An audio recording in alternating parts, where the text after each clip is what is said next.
ரிஷபராசி நேயர்களே, இந்த குரு வக்ரகதியில் பார்த்தீங்கன்னாக்கா, திடீர்னு ஒரு தயக்கம், தடைகள், தாமதங்கள் ஏற்பட்டுரும் வாழ்க்கையில். என்னடான்னு நினச்சிக்கிட்டு இருப்பீங்க. ஆனாலும் குரு வக்ரகதி ஆரம்பித்த கொஞ்ச நாள்லேயே உங்களுக்கு வரக்கூடியகள் வந்து சேரும். கொடுக்கல் வாங்கல் சீராகும். குடும்பத்தில் அமைதி ஏற்படும். நல்ல மனிதர்களுடைய சேர்க்கை நடைபெறும்.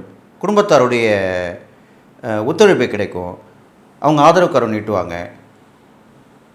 வீணான நஷ்டங்கள் விலக்கப்படும்.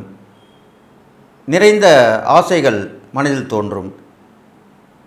நீங்கள் கேட்ட பொருள் வீடு வந்து சேரும். இதெல்லாமே இந்த குரு வக்ரகதியில் நடக்கப் போகுது. இது இல்லாமல் நீங்கள் வள்ளி தெய்வானை சமேத முருகப்பெருமானை வெள்ளிக்கிழமையிலும் வியாழக்கிழமை தோறும் தொடர்ந்து வழிபட்டு வருந்தீர்களானால் உங்களுக்கு கைமேல் பலன் கிடைக்கப் போகிறது. இந்த ரிஷபராசிக்காரங்களுக்கு இந்த குரு வக்ரகதி பலன் முழுமையாக பார்க்கும் பொழுது நீங்கள் ஒரே சிந்தனையாக இருந்து ஒரே செயலில் இறங்கினார்களால் கண்டிப்பாக உங்களுக்கு நஷ்டங்கள் குறைந்து லாபங்கள் ஏற்பட்டு வாழ்க்கையில் ஒரு சாதுரியமான குணத்தால் வெற்றி மேல் வெற்றி கிடைத்து எல்லோராலும் போற்றப்பட போவது உறுதியாக சொல்லப்படுகிறது.